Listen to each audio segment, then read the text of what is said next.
বন্ধুরা, আপনারা তো বাটা মাছের অনেক রেসিপি খেয়েছেন। পাতিলেবু দিয়ে বাটা মাছের রেসিপি কি খেয়ে দেখেছেন? আমি আজ আপনাদের করে দেখাবো পাতিলেবু দিয়ে বাটা মাছের রেসিপি। গরমের দিনে কিন্তু এটা খেতে বেশ ভালোই লাগে। ভিডিওটা স্কিপ না করে ভিডিও শেষ পর্যন্ত আমার পাশে থাকার অনুরোধ রইল। নমস্কার বন্ধুরা, আবার নতুন ভিডিও নিয়ে আপনাদের সামনে হাজির হয়েছি। আমার চ্যানেলটা নতুন হয়ে থাকলে চ্যানেলটিকে সাবস্ক্রাইব করে আমার পাশে থাকবেন। চলুন আর কথা না বাড়িয়ে ভিডিওটা শুরু করা যাক। আমি 5 পিস বাটা মাছকে কেটে পরিষ্কারভাবে ধুয়ে নিয়েছি। মাছে দিয়ে দেব লবণ, পরিমাণ মতো দিয়ে দিলাম হলুদ গুঁড়ো। লবণ আর হলুদ দিয়ে মাছের সঙ্গে খুব ভালোভাবে মাখিয়ে নিতে হবে।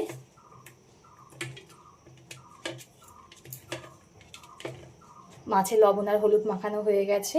এবার একটা মিক্সচার জার নিয়ে নিয়েছি, এতে মশলাটা করে নেব। দুটো বড় সাইজের পেঁয়াজকে একটু মোটা মোটা করে কেটে নিয়েছি, সেটাকে দিয়ে দিলাম। যেহেতু মিক্সচারে দেব তাই একটু মোটা মোটা করেই কেটে নিয়েছি। দিয়ে দেব 10-12 কোয়া রসুন, দিয়ে দেব আদা কুচি, একটা কাঁচা লঙ্কা আর একটা শুকনো লঙ্কা। এবার অল্প করে জল দিয়ে দেব। এই পদ্ধতিতে বন্ধুরা মাছের রেসিপিটা করবেন, খুবই ভালো লাগবে খেতে। এবার ভালোভাবে ব্লেন্ড করে নেব। মশলাটা আমার ব্লেন্ড করা হয়ে গেছে, দেখুন ঠিক এমন মিহি পেস্ট করে নিতে হবে। আমি উনানের জালটা ধরিয়ে কড়াটা বসিয়ে দিয়েছি গরম হতে। এতে দিয়ে দেব সর্ষের তেল। তেলটা খুব ভালোভাবে গরম হয়ে গেছে। এবার গরম তেলে আগে থেকে নুন হলুদ মাখিয়ে রাখা মাছগুলো দিয়ে দেব ভাজার জন্য। মাছের পিছন সাইড ভাজা হয়ে গেছে, এবার উল্টিয়ে দেব।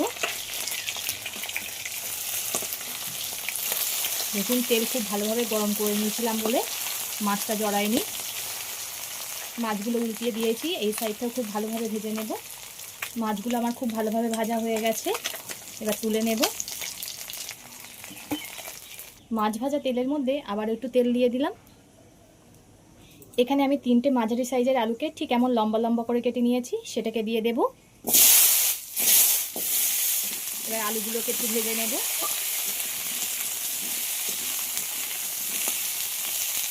আলুটা আমি 1 মিনিট মতো ভেজে নিয়েছি।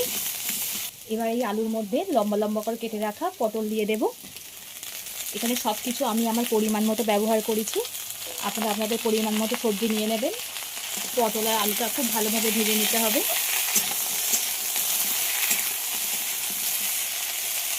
আলু আর পটল খুব ভালোভাবে ভাজা হয়ে গেছে। এবার এতে দিয়ে দেব লম্বা লম্বা করে কেটে রাখা ঝিঙে। আমি সবজিগুলো আমার পরিমাণ মতো দিয়ে দিয়েছি, আপনারা আপনাদের পরিমাণ মতো দিয়ে নেবেন। এমনটা না আমি যে সবজিগুলো দিয়ে রান্না করছি সেইগুলো দিয়েই আপনাদের রান্না করতে হবে। আপনাদের যা সবজি থাকবে সেইগুলো দিয়েই করবেন, খেতে খুবই মজা হবে। ঝিঙেটা আমি লাস্টে দিলাম, তার কারণ ঝিঙে থেকে তো জল ছাড়ে, তখন আলু পটল ভালো করে ভাজা যেত না, ওই জন্য ঝিঙেটা আমি লাস্টে দিলাম। সব কিছু আবারও খুব ভালোভাবে ভেজে নিতে হবে। সব সবজিগুলো আমার খুব ভালোভাবে ভাজা হয়ে গেছে আর সব খুব সুন্দর গলেও গেছে। এবার সবজিগুলোকে নামিয়ে নেব। সবজিগুলোকে সব নামিয়ে নিয়েছি। এবার কড়াইতে আবার একটু তেল দিয়ে দেব। খুব একটা বেশি তেল লাগবে না, অল্প তেল মশলায় রান্না হয়ে যাবে, খেতে হবে অসাধারণ।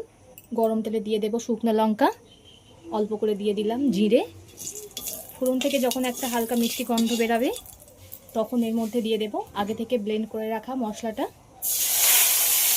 মশলাটা খুব ভালোভাবে কষিয়ে নেব, যেহেতু সব কিছু কাঁচা দেওয়া তাই খুব ভালোভাবে কষিয়ে নিতে হবে।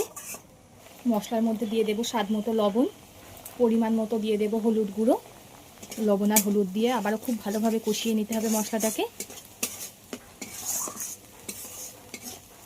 যতক্ষণ না মশলা থেকে তেল ছাড়ে ততক্ষণ কষাতে হবে। মশলাটা আমার খুব ভালোভাবে কষানো হয়ে গেছে। এবার এতে আগে থেকে ভেজে রাখা সবজিগুলো দিয়ে দেব। এই রেসিপিটা বন্ধুরা খুব কম তেল মশলায় হয়ে যায়, কিন্তু খেতে হয় অসাধারণ। একবার হলেও ট্রাই করে কমেন্ট করে জানাবেন আপনাদের কেমন লেগেছে। আর হ্যাঁ, একটা কথাই তো বলতেই ভুলে গেছিলাম, আমার বন্ধুরা কে কোথার থেকে দেখছেন কমেন্ট করে জানাবেন, তাহলে আমি বুঝতে পাবো আমার বন্ধুরা কোথার থেকে দেখছে। আর আপনারা এত সুন্দর সুন্দর কমেন্ট করেন, আমার পড়তে ভীষণই ভালো লাগে। এভাবে পাশে থেকে সাপোর্ট করার জন্য সকলকে অসংখ্য ধন্যবাদ। আপনারা পাশে না থাকলে বন্ধুরা আমি কখনোই এগিয়ে যেতে পারবো না। খুব ভালোভাবে সবজিগুলোর সঙ্গে মশলাটাকে কষিয়ে নিতে হবে। এই একটা রেসিপিই যথেষ্ট। এমনভাবে যদি রান্না করেন আপনাদের আর কোনোই তরকারি লাগবে না, এই একটা তরকারি দিয়েই ভাত খাওয়া হয়ে যাবে। আর একবার যদি বানান সবাই বারবার এটাই বানানোর আবদার করবে। আর খুব কম সময়ে খুব কম তেল মশলা দিয়েই তো হয়ে যায়, একবার হলেও তো বানিয়ে দেখাই যায় কেমন হয়েছে। সব কিছু 2 মিনিট মতো আমি কষিয়ে নিয়েছি ধিমে আছে। এবার এতে দিয়ে দেবো ছোটো চামচের মাপ করে 1 চামচ ধনিয়া গুঁড়ো, সম পরিমাণ দিয়ে দেবো জিরে গুঁড়ো। আবারও কষিয়ে নিতে হবে।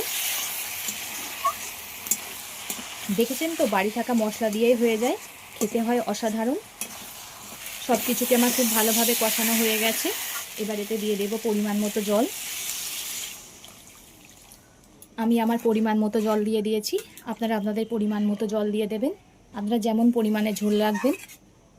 এবার দিয়ে দেবো একটা কাঁচা লঙ্কা চিকিয়ে।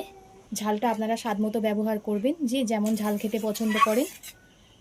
আমি এখানে শুকনো লঙ্কা ফোড়ন আর মশলা করার সময় একটা শুকনো লঙ্কা দিয়েছিলাম, একটা কাঁচা লঙ্কা দিয়েছিলাম, তাই ঝালটা অল্প করেই দিলাম।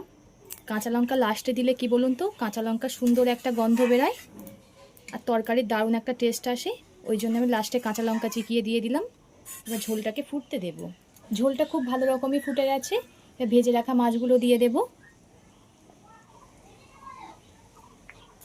মাছগুলো দিয়ে আবারও খুব ভালোভাবে ফুটিয়ে নেব। যত বেশি ফোটাবেন তরকারি তত বেশি টেস্ট আসবে। খুব ভালো করে ফুটিয়ে নেব। ঝোলটা ফুটে বেশ অনেকটাই কমে গেছে আর গ্রেভিটাও খুবই সুন্দর হয়েছে দেখুন। আপনারা চাইলে এখানে লঙ্কার গুঁড়ো ব্যবহার করতে পারেন কালারের জন্য, আমি এখানে কাঁচা লঙ্কা দিয়েই করলাম।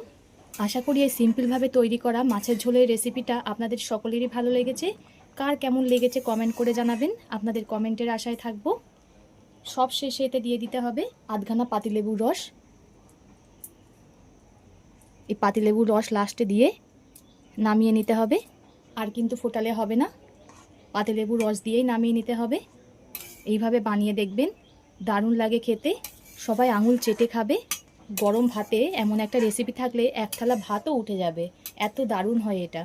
তো এতক্ষণ ধৈর্য ধরে ভিডিওটা দেখার জন্য সকলকে অসংখ্য ধন্যবাদ। সবাই সুস্থ থাকবেন, ভালো থাকবেন। পরবর্তী একটা নতুন রেসিপি নিয়ে আপনাদের সামনে আবার হাজির হচ্ছি।